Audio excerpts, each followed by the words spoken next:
मोक्षमार्गस्य नेतारं वेत्तारं कर्मभोवृतां ज्ञातारं विश्वतत्त्वानां वन्दे तद्गुणलब्धये। श्री तत्वार्थ सूत्र ग्रंथ जी में आचार्य श्री उमा स्वामी जी महाराज 8वें अध्याय में बंध तत्व का वर्णन प्रारंभ कर रहे हैं।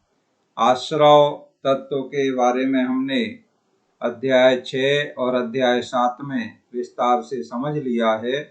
अब बंध तत्व का वर्णन करते हुए सबसे पहले बंध के कारण बतलाए जा रहे हैं।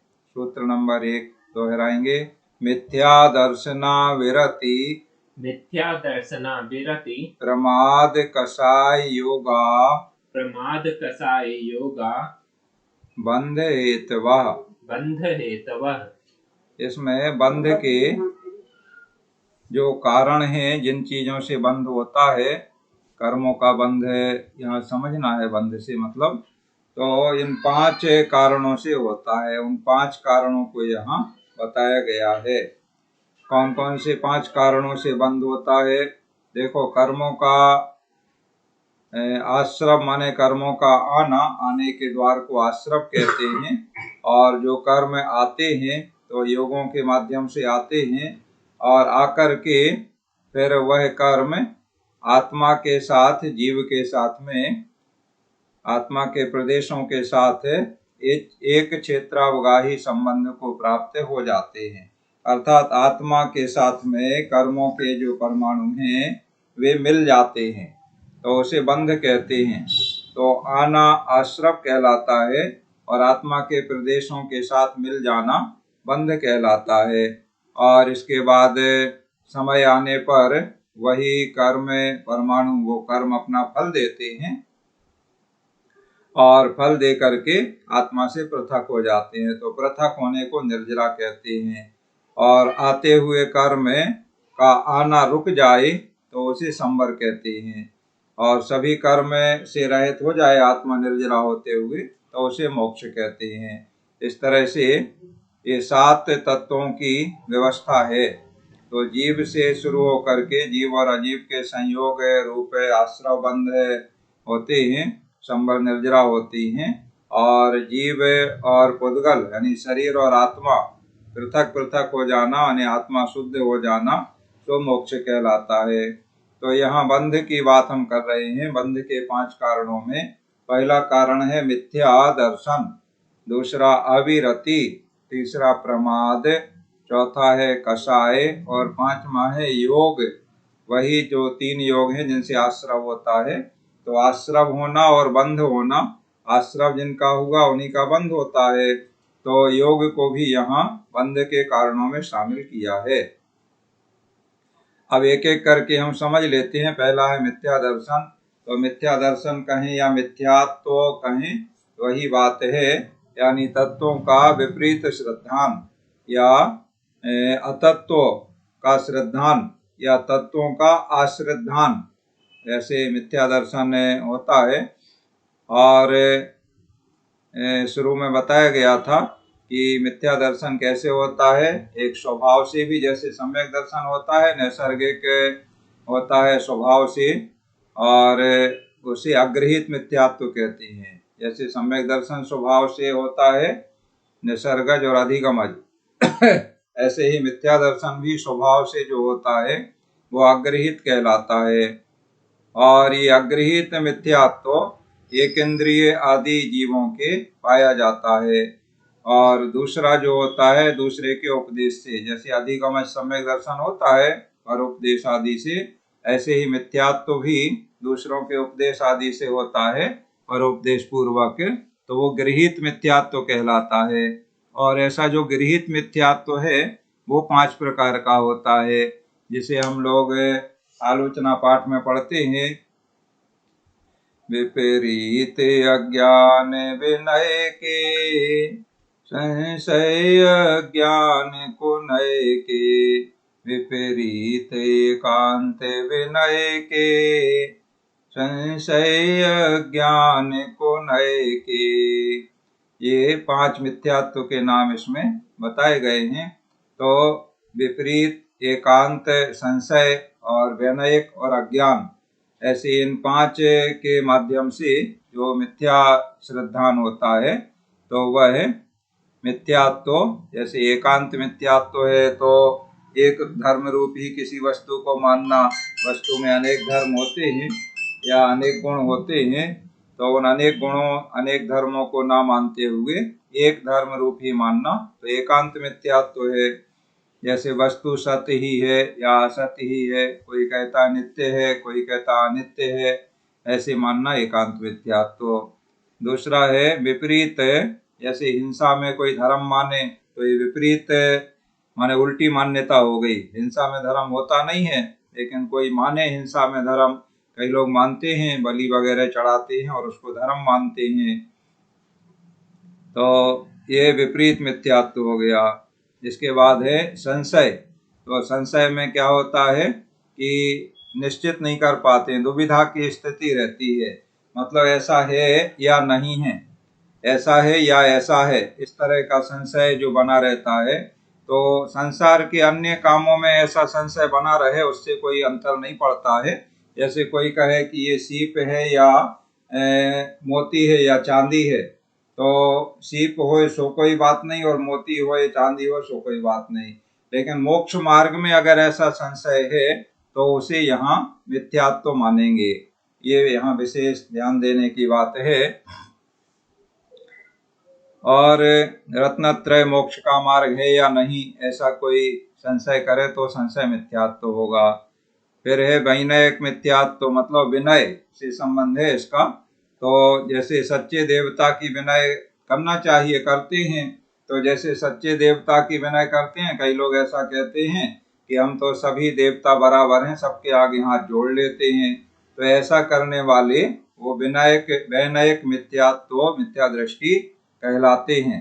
मतलब उनको सच्चे और झूठे की पहचान नहीं है, सबके आगे हाथ जोड़ लिए, बेपेंदी के लोटा जैसे हो गए, तो कहीं भी लुढ़क गए, इस तरह से ये भी मिथ्यात्व है। और अंत में अज्ञान मिथ्यात्व, जिसमें हित और अहित का विचार जो नहीं कर सकते हैं, ऐसा अज्ञान मिथ्यात्व होता है।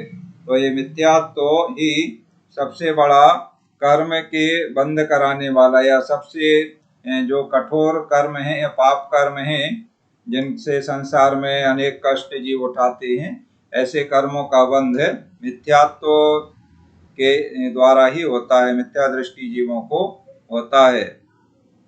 दूसरा कारण है अविरति। तो अविरति में है 6 कायिक जीवों की हिंसा का त्याग न करना और 5 इंद्रियों और मन को विषयों में जाने से नहीं रोकना। इस प्रकार से 12 प्रकार की अविरति होती है। और तीसरा कारण है मिथ्या दर्शन, अविरति, प्रमाद। तीसरा है प्रमाद। तो प्रमाद तो सभी जानते हैं, सामान्यतया आलस्य को प्रमाद कहते हैं। आलस्य करने को प्रमाद कहा जाता है। तो किसमें आलस्य करना? धर्म के कार्यों में, शुभ कार्यों में ऐसे आलस्य करना प्रमाद कहलाता है। यहाँ मोक्ष मार्ग का प्रकरण है, बंध का प्रकरण है, और इस प्रमाद के 15 भेद हैं। तो कैसे होते हैं 15 भेद? स्त्री कथा, भोजन कथा, देश कथा, राज कथा, ये 4 तो कहलाती हैं विकथाएं, खोटी कथाएं। और क्रोध, मान, माया, लोभ, ये 4 कषाय।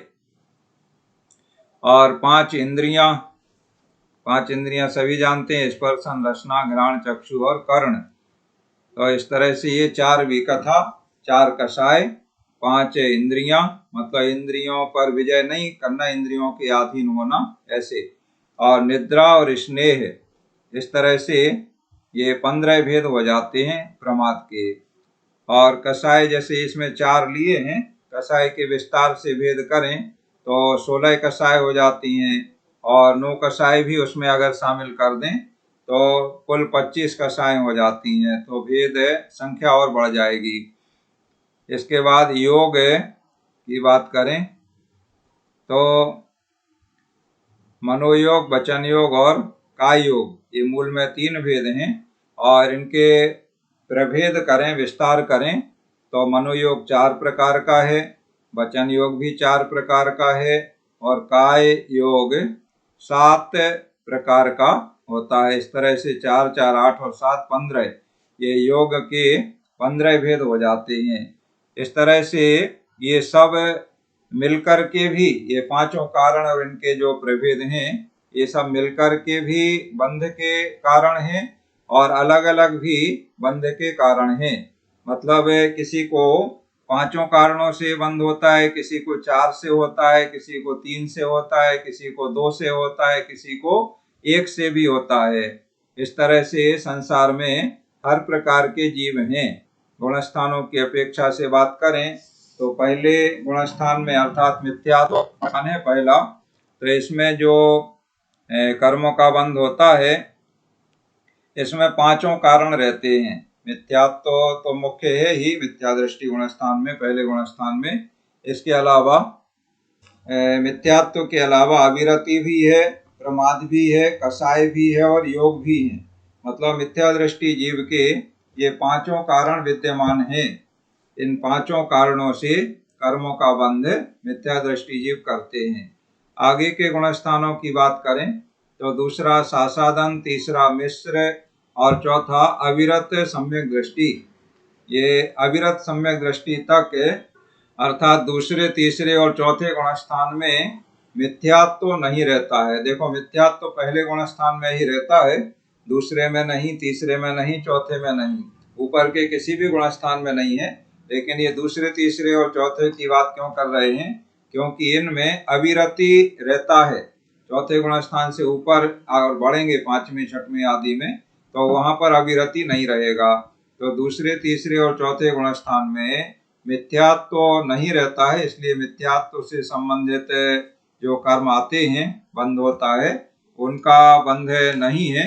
और शेष 4 जो कारण हैं अविरति, प्रमाद, कसाय और योग, इनसे बंध होता है। इसके बाद 5वें गुणस्थान में आ जाएं तो 5वां अणुव्रति जीवों का गुणस्थान होता है। संयत असंयत बोलते हैं, संयम असंयम भी बोलते हैं। तो इसमें अविरति और विरति दोनों मिले हुए हैं। तो उसमें त्रयसंसा का त्याग रहता है अणुव्रति के, और यथाशक्ति इंद्रियों का निरोध भी होता है, किंतु शेष 3 कारण पूरे हैं। मतलब है प्रमाद, कसाय और योग, ये तो पूरे पूरे हैं ही। अविरति में आंशिक अविरति है और आंशिक नहीं है। और 6वें गुणस्थान में आ जाए प्रमत्त संयत में तो इसमें अविरति बिल्कुल नहीं है। इसमें प्रमाद है, कसाय है और योग है। इन 3 कारणों से जो मुनिराज 6वें गुणस्थान वर्ती हैं उनके कर्मों का बंध होता है। और 7वें गुणस्थान में जो मुनिराज हैं उनके प्रमाद नहीं रहता है। तो देखो एक क्रम से एक एक चीज कम होती जा रही है। पहले मिथ्यात्व तो कम हो गया, पहले गुणस्थान से ऊपर बढ़े तो मिथ्यात्व तो नहीं रहा। दूसरे, तीसरे, चौथे गुणस्थान में अविरति रहा, मिथ्यात्व तो नहीं रहा। अविरति, प्रमाद, कसाय, योग, ये 4 चीजें रही। और 5वें गुणस्थान में अविरति आंशिक रूप से है और 6वें गुणस्थान में अविरति बिल्कुल नहीं है, तो प्रमाद, कसाय और योग है। इसके बाद 7वें गुणस्थान में प्रमाद भी नहीं है और कसाय और योग, ये 2 कारण रहते हैं। अब 7वें गुणस्थान से और आगे बढ़ें तो 7वें, 8वें, 9वें और 10वें इन गुणस्थानों में प्रमाद नहीं है। कसाय और योग 10वें गुणस्थान तक ये 2 ही कारण हैं। फिर 11वें, 12वें और 13वें गुणस्थान में कसाय का उदय भी नहीं है। देखो उपशांत कसाय में कसायों का उपशम रहता है और क्षीण कसाय, 11वां उपशांत कसाय और 12वां गुणस्थान क्षीण कसाय। तो क्षीण कसाय का मतलब कसायों का क्षय हो गया, अर्थात मोहिनी कर्म का क्षय हो गया, तो वहां भी कसाय नहीं है। और इसी तरह सहयोग केवली नाम के 13वें गुणस्थान में भी कसाय नहीं है। तो फिर केवल एक ही कारण बचा, योग। तो 11वें, 12वें और 13वें गुणस्थान में मन, वचन, काय, ये जो योग हैं इन्हीं से आश्रव और बंध होता है। और 14वें गुणस्थान में योग भी नहीं है, अयोग केवल ही होते हैं 14वें गुणस्थान में, तो वहाँ बंध का एक भी कारण नहीं है, इसलिए 14वें गुणस्थान में कर्मों का बंध नहीं होता है। और अल्प समय में ही जो शेष कर्म पहले से जो बंधे हुए थे उनकी निर्जरा हो जाती है, क्षपणा हो जाती है, क्षय हो जाते हैं, और वह जीव कर्म से रहित मुक्त मोक्ष अवस्था को प्राप्त हो जाते हैं। इस तरह से ये बंध का प्रकरण है, तो ये 5 कारणों से बंध यहाँ पर समझाए गए हैं। अब आगे बंध कैसे होता है, कर्मों का बंध किस प्रकार से होता है, जीव कैसे कर्मों का बंध करता है, ये यहाँ पर दूसरे सूत्र में बताया जा रहा है। जैन आगम का कर्म सिद्धांत का बहुत अच्छा वर्णन इसमें किया गया है, सभी को अच्छे से समझने लायक है, और समझ करके हम ये कर्म हमें दुख देने वाले हैं, संसार में भटकाने वाले हैं, इन्हीं कर्मों के कारण से संसार के जीव नाना प्रकार के दुख उठाते हुए भ्रमण कर रहे हैं। तो इन कर्मों का बंध कैसे होता है, ये बात जानने की जिज्ञासा प्राय सभी को रहती है। सभी दर्शनों में सभी जो भी श्रमण लोगों ने, विद्वानों ने वर्णन किया है, तो अपने अपने अनुसार वर्णन किया है। यहाँ पर जैन आगम, जैन सिद्धांत कर्मों का बंध कैसे होता है, इसमें जो बताया गया है वो आप समझेंगे। सूत्र दोहराएंगे।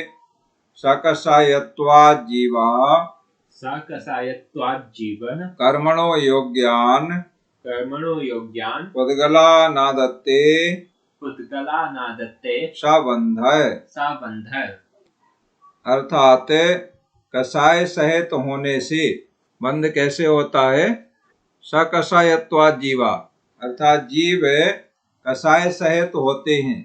कसाय वही क्रोध मान माया लोभ है, तो इन कसायों से सहित होने से जीव कर्मणो योग्यान पुद्गलान आदत्ते सबंधा, जो कर्म के योग्य पुद्गल, कर्म के योग्य पुद्गल परमाणु रहते हैं, कर्म के योग्य, उनको आदत्ते माने ग्रहण करता है, सबंध उसे बंध कहते हैं। कितनी बात इसमें आ गई कि कसाय से सहित जीव रहता है, माने कसाय से सहित जीव कर्मों को, कर्म के योग्य जो पुद्गल परमाणु हैं उनको ग्रहण करता है। कैसे ग्रहण करता है, कसाय के कारण। कसाय को एक प्रकार से चिकनाई कह सकते हैं।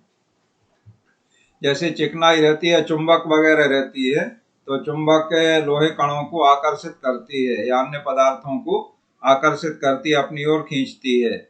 इसी प्रकार से कसाय सहित जीव होता है, तो कसाय को चिकनाई की तरह हम समझें या चुंबक की तरह समझें। जैसे एक उदाहरण से समझ लें कि पुद्गल के जो परमाणु हैं वो तो संपूर्ण लोक में, संपूर्ण विश्व में ठसाठस भरे हुए हैं, कहीं पर भी जगह खाली नहीं है। जहाँ जैसे शून्य स्थान में हम ऐसे हाथ चलाते हैं तो वहाँ पर भी वो कर्म के परमाणु हैं, और हम ऐसे हाथ चलाते हैं तो वो उनमें हलन चलन होता है।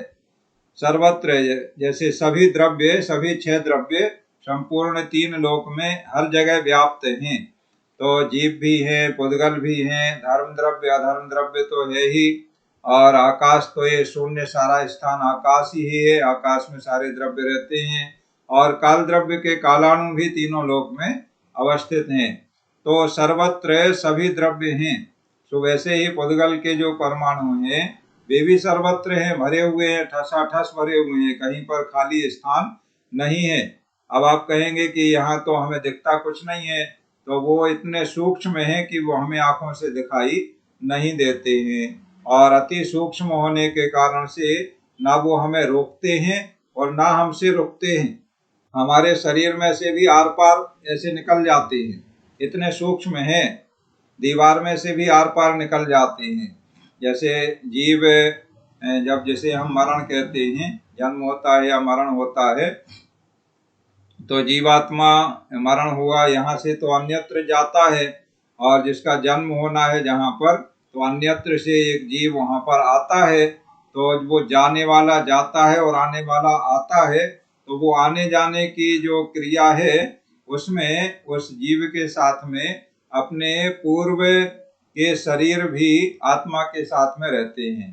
तेजस कारमाण शरीर तो साथ में रहता ही है, तो उसमें कर्म कारमाण जो शरीर है वो कर्मों का समूह है और वो पुद्गल के परमाणु हैं और वो इतने सूक्ष्म है, तेजस शरीर भी कारमाण शरीर भी, कि वो दीवार में से भी आर पार निकल जाते हैं। छत है हमारे ऊपर सिर पे, तो छत में से भी आर पार निकल जाते हैं, इतने सूक्ष्म होते हैं। तो इस तरह से ये जीव कसाय सहित, तो कसाय सहित से हम ऐसे समझ लें कि जैसे एक मिट्टी का घड़ा है और उस घड़े को हमने ऐसे रख दिया, कोई भी दूसरा बर्तन है, तो धूल के कण आते हैं और धीरे धीरे उस पर जमा होते जाते हैं। तो तुरंत तो हमें नहीं समझ में आता है, लेकिन कुछ समय बाद बहुत सारी धूल उस पर दिखाई देने लगती है। और वो धूल, क्योंकि बर्तन सूखा है, साफ है, तो हम ऐसा थोड़ा सा भी उसको झटकार दें कपड़े वगैरह से या फूंक मार दें तो वो धूल उड़ जाती है। लेकिन उसी घड़े पर या बर्तन पर चिकनाई का अगर लेप है और उस पर वो धूल के कण गिरते हैं, जमते हैं, तो वो चिपक जाते हैं। तो ऐसे ही कसाय के कारण से वो कर्म के जो परमाणु हैं वो आते हैं और आत्मा के साथ में बंध को प्राप्त हो जाते हैं। यहाँ पर कसाय नहीं है, ऐसे कसाय रहित जीवों के पूर्व में ये वर्णन हमने पढ़ा है कि सांप्रायिक आश्रव और ईर्यापथाश्रव। तो कसाय रहित जीवों के ईर्यापथाश्रव होता है, तो कसाय ना होने के कारण वह उनमें जो है स्थिति, माने लंबे समय रहने की स्थिति नहीं बनती है और आते हैं और जल्दी ही उन कर्मों का क्षय हो जाता है, पृथक हो जाते हैं। इस प्रकार से, या ऐसे हम कहें कि जैसे आग में एक लोहे का गोला गरम किया, खूब गरम किया, तपाया, और ऐसा गोला पानी में हम उसको ऐसा डाल दें, तालाब वगैरह भरा है, उसमें लोहे का गरम तपाया हुआ ऐसा गोला हमने डाल दिया, तो पानी को, वह गरम है गोला लोहे का, तो सब ओर से अपनी ओर आकर्षित करता है, खींचता है, पानी सब ओर से उसके पास आता है और भाप बन के उड़ता है। तो इसी तरह से आत्मा विशेष रूप से योगों से और कसायों से कर्म के योग्य पुद्गलों को ग्रहण करता है, खींचता है। तो कहाँ से खींचता है? सब तरफ से। जैसे लोहे के गोले का उदाहरण हमने दिया आपको, तो लोहे का गोला गर्म है तो पानी कहाँ से खींच रहा है? ऊपर से कि नीचे से कि दाएं से कि बाएं से? तो कहेंगे नहीं, सब तरफ से खींच रहा है। तो ऐसे ही आत्मा भी सब ओर से कर्म योग्य पुद्गलों को ग्रहण करता है, इसी को बंध कहते हैं। तो कर्मों का बंध कैसे होता है? पहले तो 5 कारण आपने समझ लिए, उसके बाद में किस प्रकार से कर्म आते हैं ये चीज आपने सूत्र नंबर 2 में समझ ली है। यहाँ एक बात और समझने की है कि पहले जीव शुद्ध था, माने कर्म से रहित था, बाद में कर्म आए, ऐसा है क्या? तो यहाँ आचार्य महाराज कह रहे हैं कि नहीं, ऐसा नहीं है। यह जीव अनादिकाल से कर्म से सहित है और कर्म से सहित और कसाय से सहित होने के कारण यह जीव उस पूर्व के कर्म का उदय इसके होता है, कसाय सहित होता है, और पूर्व के कर्म का उदय आने से कसाय आदि के भाव बनते हैं और उनसे नवीन कर्म आते हैं, उनको ग्रहण करता है। और फिर जो अभी कर्म आए हैं इनका उदय आता है तो फिर कसाय सहित होता है और फिर नवीन कर्मों को आकर्षित करता है, और ये क्रम हमेशा चलता रहता है। तो हम ऐसा नहीं कह सकते हैं कि पहले कर्म से रहित था जीव, बाद में कर्मों का बंध हुआ, फिर कर्मों का फल मिला, ऐसा नहीं कह सकते हैं। सही बात क्या है कि अनादिकाल से जीव कर्मों से सहित है, कर्म से रहित कभी नहीं रहा, और पूर्व के कर्म का उदय आता है, फिर नवीन कर्मों का बंध करता है, फिर उनका उदय आता है, फिर बंध करता है। इस तरह से अनादि व्यवस्था है ये। लेकिन इस व्यवस्था का एक समय अंत भी आता है, और वो अंत कब आता है?